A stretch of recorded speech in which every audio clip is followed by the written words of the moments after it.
What happened to game theory?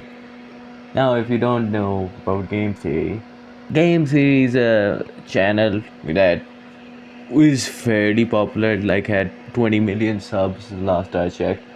And it was edutainment channel. It talked about games and how real world science and real world logic applies to these games. That was basically its entire premise at the start, at least. Now it's become completely corporatized. I mean, have you ever heard about the theorist channels? Because it's an entire media empire at this point.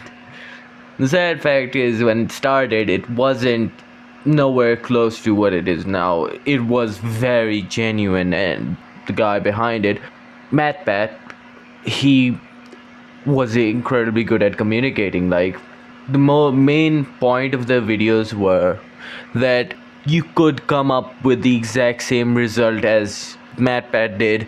Just watching, you just slowly, step by step, built up to the main point. Slowly, step by step. That was the reason for this channel's success. They would take any game topic and they would overanalyze it. Like, oh, what's the speed of Sonic?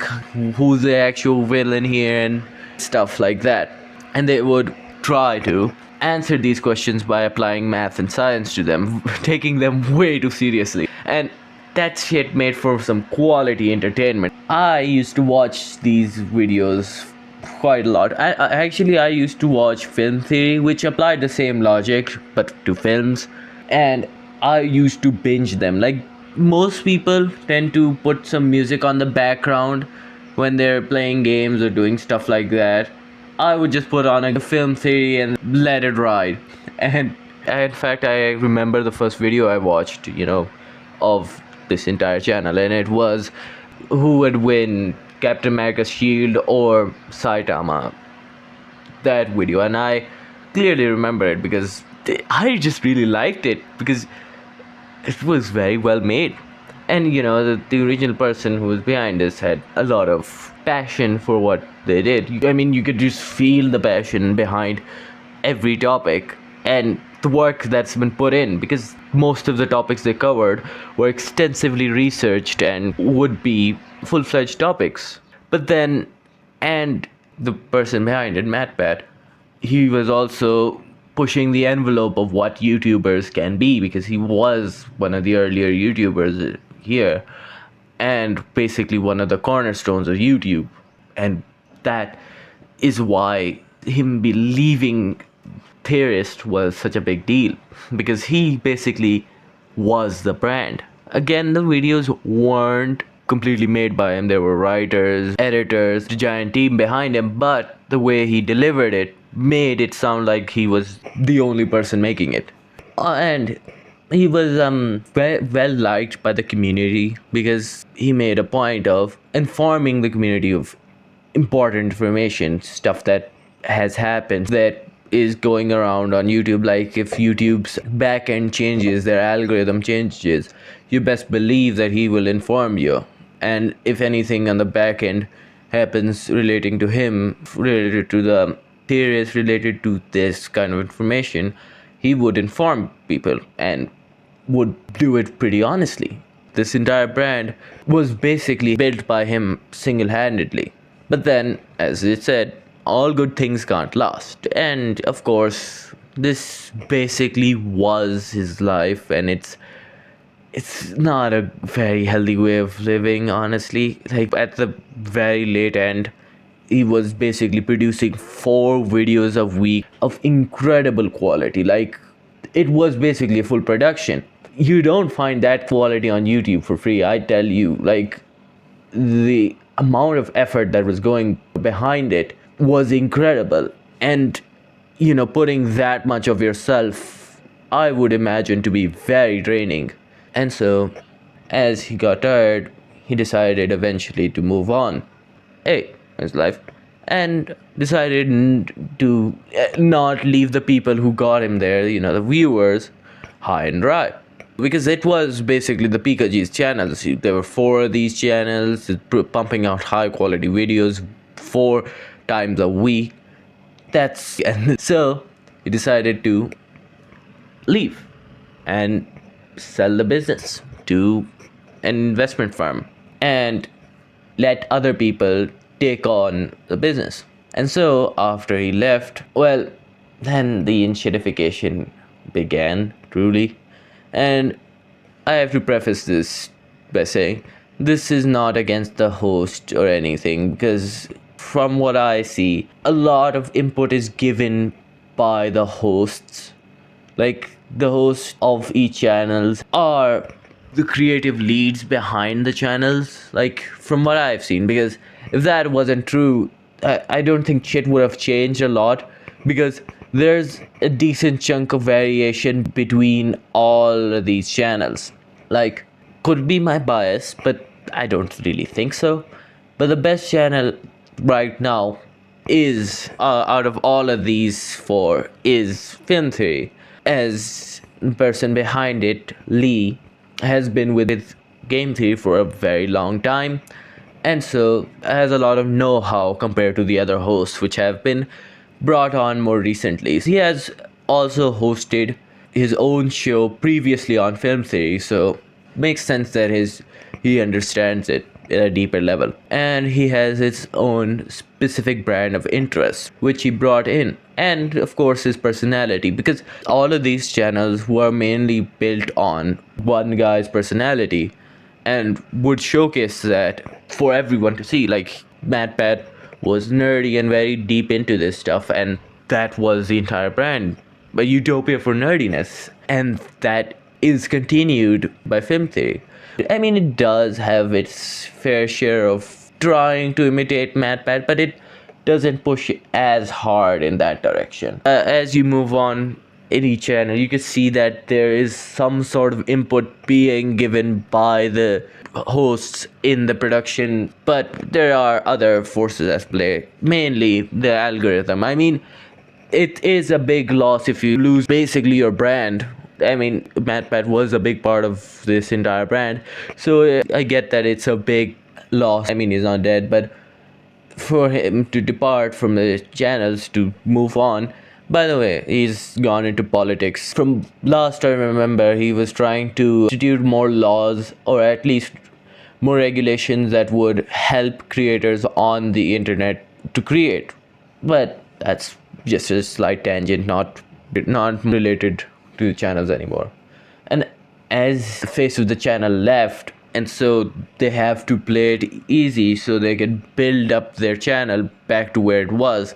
But the problem is that loss is correlated to them being way too big for as much as they're making. So the problem is that the business model isn't, well, it doesn't seem to be as profitable as it was. So they're scared of doing more riskier stuff because they don't have as much of a safety net.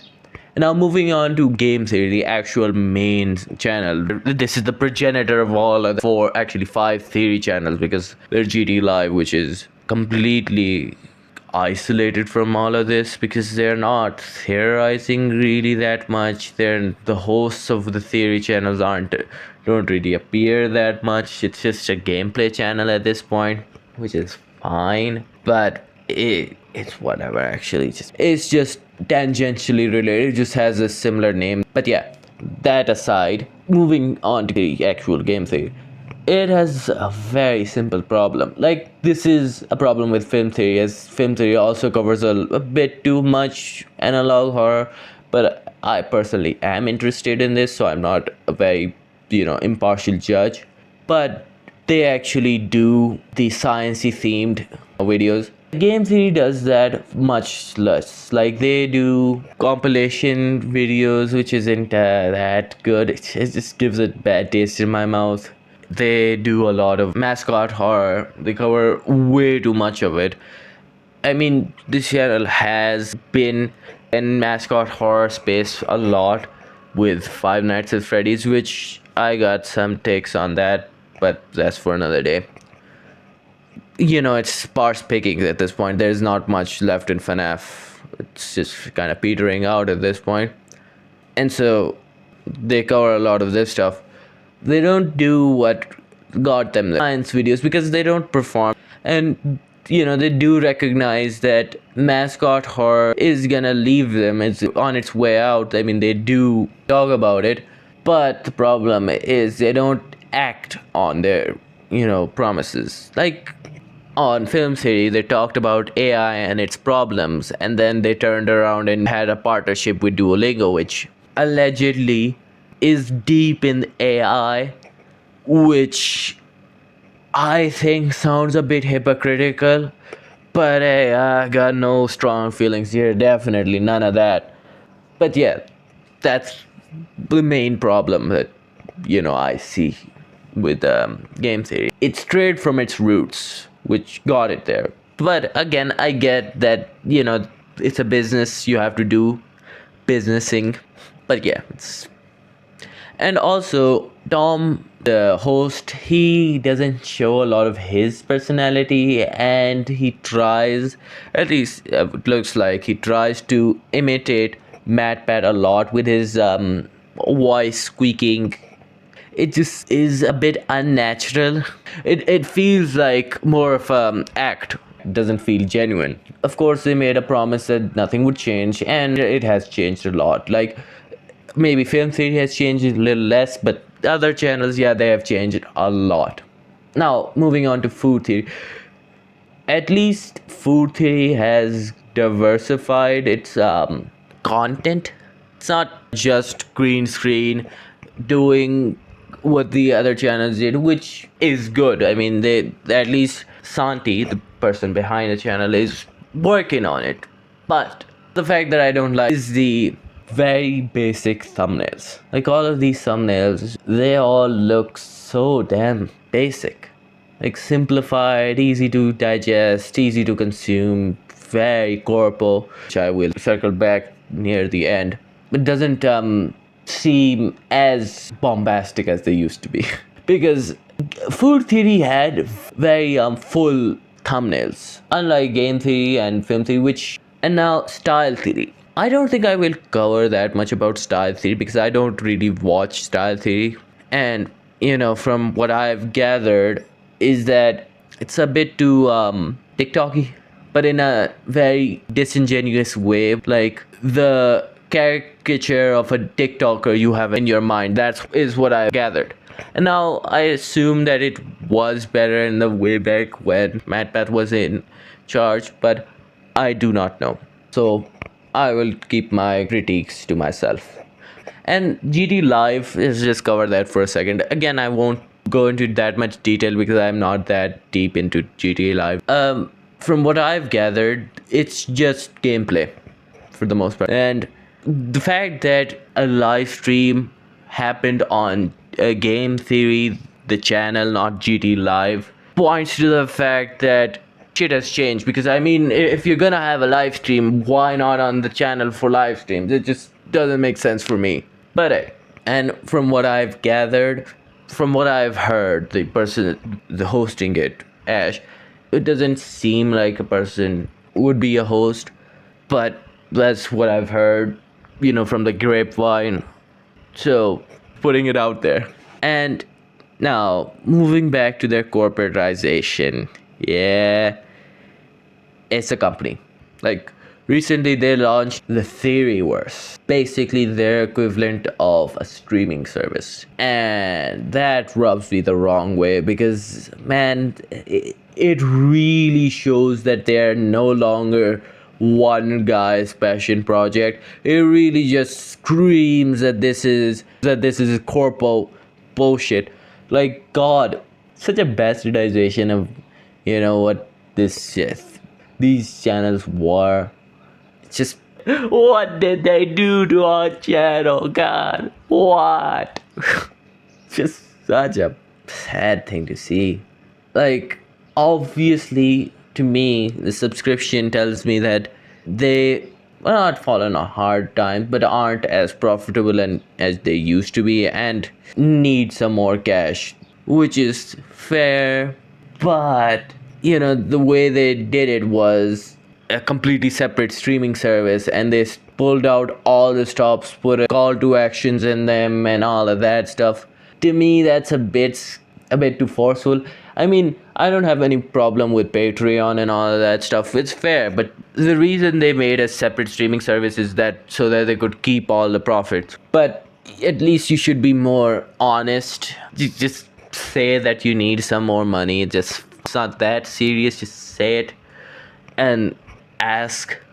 Like, if you need that, people are willing to pay. I mean, there are gonna be people who will move to Theoryverse, but it sounds a bit scummy when you say, if you want the real theorist experience, wanna be more of a theorist like us, join on, come aboard the Theoryverse Express. But yeah, that's the current state of this. But I mean, it's a big blow losing. Man, you made the channel what it is.